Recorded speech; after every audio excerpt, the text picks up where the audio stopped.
Hey everybody, welcome to week two. I took a quick look at some of your submissions for week one. I'll get those graded here shortly, but overall, it looks like everybody's right where they need to be. So I hope your summers are going well. That you've gotten a chance to kind of get past boards and unwind a little bit, get into the groove of summer two with us. Hopefully, you're finding this one a little more manageable than last summer because you got one less course. This class, I'm hopeful that you're probably looking at most of the content going there. This really isn't stuff I've never heard of, maybe just applied slightly different. So hopefully your cognitive load with me isn't too painful. But this week our discussion will be around unstructured data. And unstructured data in the healthcare world is a huge problem, and the reason being is we can't mine that data very easily. It can be done, but it's not very easily done. It takes a lot of overhead to make that happen.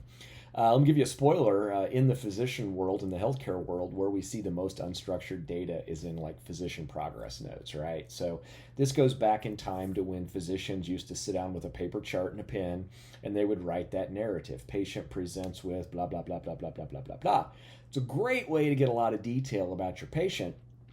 Problem is, one to one, it's real easy to read one patient's chart, but what if I want to look across 500 charts and say how many patients are presenting with the following things? Okay, that's hard to do in an unstructured data format. So there's this big push in healthcare to move more and more things to a structured format. Okay, so what I'm looking for you to do this week is identify a data element in your organization. Okay, now many of you aren't working, right, because you're consumed in med school. So just think about the healthcare environment as a whole. Where is all that unstructured data living?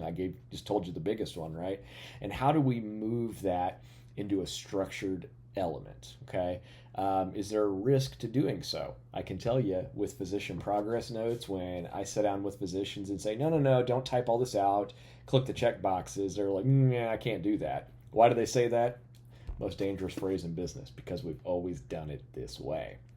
So it definitely comes with challenges. On paper, it's real easy for us data people to sit back and go, yeah, just make it structured data. If only it was that simple. So with that in mind, that's what you got for this week. So let me know if you have any questions, and keep up the good work.